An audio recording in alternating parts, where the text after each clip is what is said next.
focus on how. Yep. So. I'd like to get us restarted so we can No, but, stay it's on like point other with people's our advice timing. to other parents.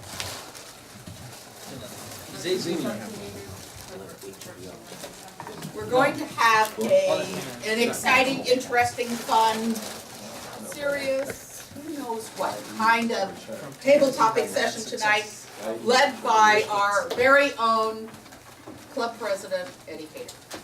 Yay! Thank you very much, Madam Toastmaster. For the benefit of everyone, Table Topics is a chance to exercise our extemporaneous speaking powers. Speeches are from 1 to 2 minutes. You'll see the green at 1 minute, yellow at 1.5, and the red at 2 minutes with a 30-second grace period. You must use the word of the day, declaim. Declaim is like a speech or an oration. Ask not what you can do for your country, what your country can do for you, but ask what you can do for your country is a declamation or declaim. I have a dream was a declaim.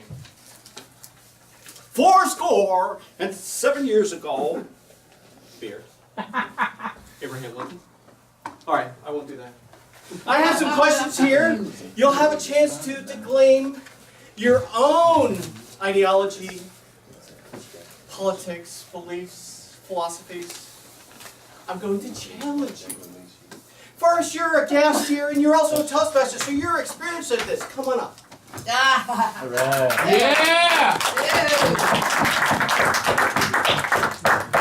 I have a question here for you, sir. Sure.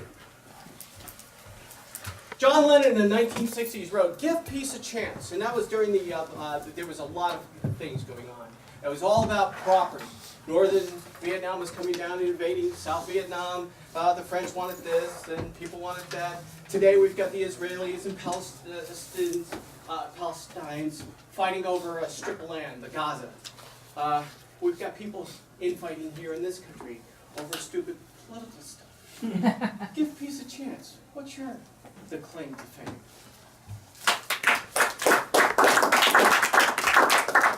Thank you, Mr. Toastmaster, fellow Toastmasters, and welcoming guests and guest. Give peace a chance. I believe it was said that if we all understand each other, there will be no war. As long as we understand each other. And the problem is miscommunication. We have one way or another, in different languages, Chinese with the Japanese, Israelis with the Palestinians, one way or the other, we have miscommunications and eventually lead to conflicts, leads to wars, casualties. And to me, the fundamental thing is to look at people not by their color of their skins, but by the content of their character. I'm quoting from Martin Luther King's "I Have a Dream" speech. And might as well, I just repeat the speech, present the speech again to you as in memory of Martin Luther King. I have a dream. My 4 little children, one day live in a nation where they will not be judged by the color of their skin, but by the content of their character. I have a dream today. I have a dream that one day, down in Alabama, with its vicious racists, with its governor having his lips dripping with the words of the position nullification. One day right there, little black boys and black girls will be able to join hands with white boys and white girls as sisters and brothers. I have a dream today. Thank you.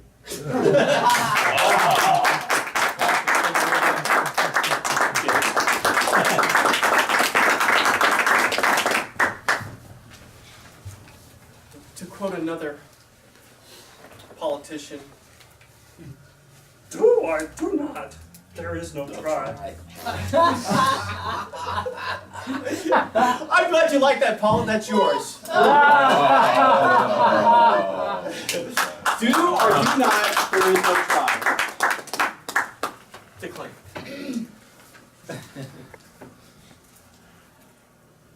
When I started in Toastmasters, I was a very, very quiet person.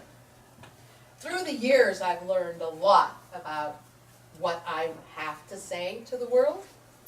And when I was asked to become a district leader, I thought to myself, I don't think I could do that. And I had to stop myself from that kind of thinking. I declaimed in my head that what I had to do was do it. I couldn't think about it, because if I thought about it, I'd be that naysayer that Ovidilia was mentioning to myself. I convinced myself that I couldn't do it, shouldn't do it, won't do it. And instead I said, I just have to do this. I have to do this. And sometimes those kinds of roles in your life come across and you just say, I don't care how nervous I am about doing it, how much I think I can't do it, whether I should do it or not, do I have enough time, do I have the skills, do I have the knowledge, and you just have to say, I'm not going to worry about that, I am just going to do it. Mr. Toastmaster.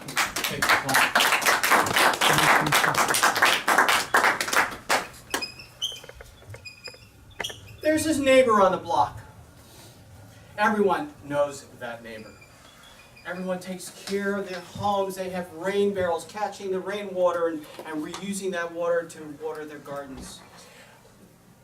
They have green cars in their driveways.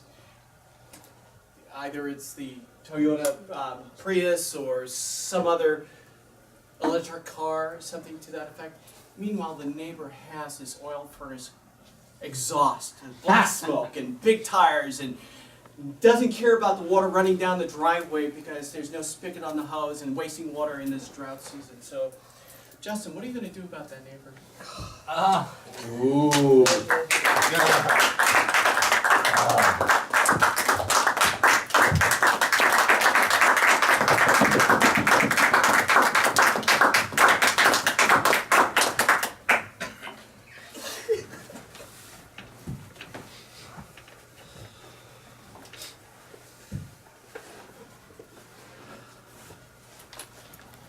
Yes, I have the big truck coming down the road every day. And he's going a good 40 miles an hour in the 25 mile zone. And a couple times, I declaim I'm not a policeman. I went up in the road to try and slow him down. I said, hey, you're going too fast here. You need to slow down. So he just weaved around me and kept going. I saw him come again. This time I had cones. Made the road smaller. Cones on both sides. And I said, you gotta slow down, buddy. He knocked those cones down.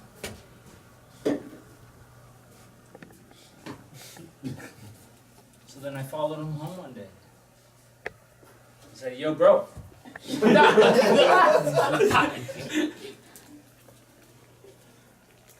I have a 9-year-old little girl that crosses the road sometimes.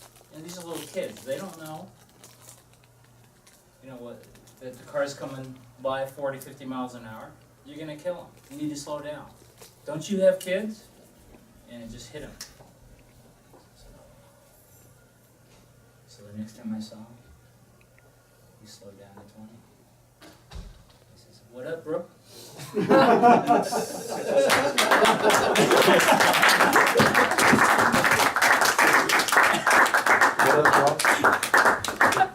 New project at work. Got to hire 50 people. Hire 50 people, but the management wants you to get each candidate to show you, since you're conducting the interviews, their Facebook pages. Tashina, how are you going to handle that? Whoa.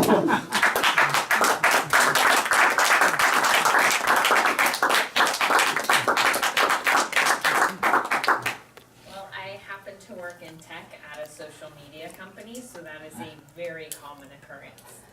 And what you want to do is look and see, one, are they dumb enough to make it public? If they are, all bets are off. Everything can be used against them. People should make it private. Even then, you never know what's going to come up. So you really just want to make sure that you have all your filters set and you untag those incriminating photos, which for my generation are from college, and those are not something you want people to see.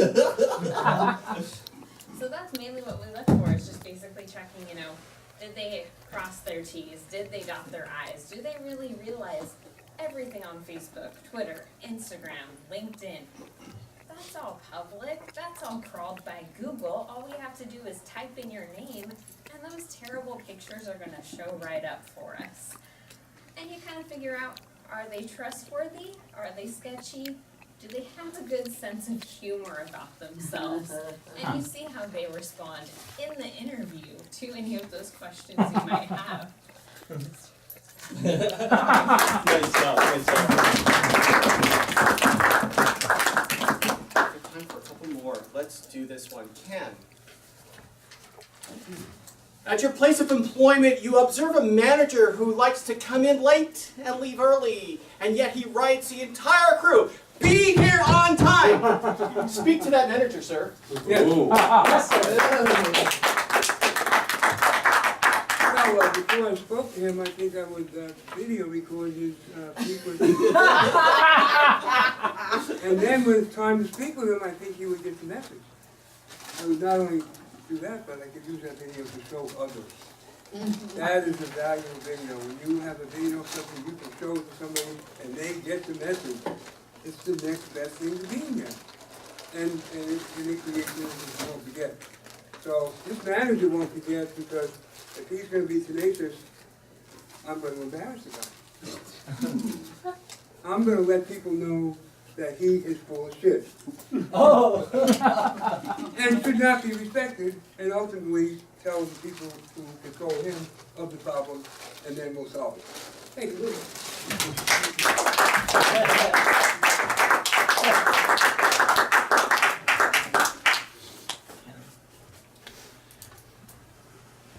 We have those family members, so Ovidelio spoke to that earlier, Beth, who are either naysayers or say something that's colorful and insulting, especially when it's about somebody who is either famous or somebody that you really truly admire or a close friend, and they just don't like their politics or their beliefs. So Helen, what are you going to say to that family member who is saying something off color and distasteful? Helen.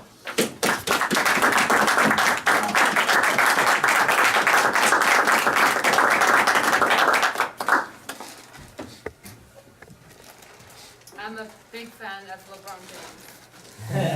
And he's going back to play for Cleveland next season. I know lots of people from the South or from the East Coast might not like it.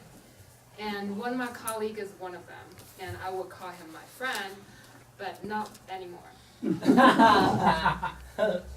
He has followed my Twitter and posted incriminating remarks on the event. And the next day, he saw a handwritten piece of paper on his desk. Because he made personal calls during work hours, and he talked very loud in his home, in his native language, and people kind of complained, but no one had the gut to tell him right to his face. So me and my fellow colleagues, we sat down, and I wrote a letter with my left hand, just so he wouldn't know which one of us knew about this, and he got the message. Well, it's not kind of a way of punishing him for saying those, but sometimes people should be respectful of different opinions, and this is the lesson he should learn.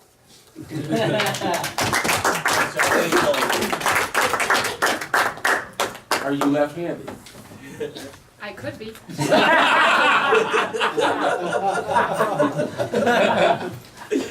At this point in time, I would like to first call on our timekeeper. Did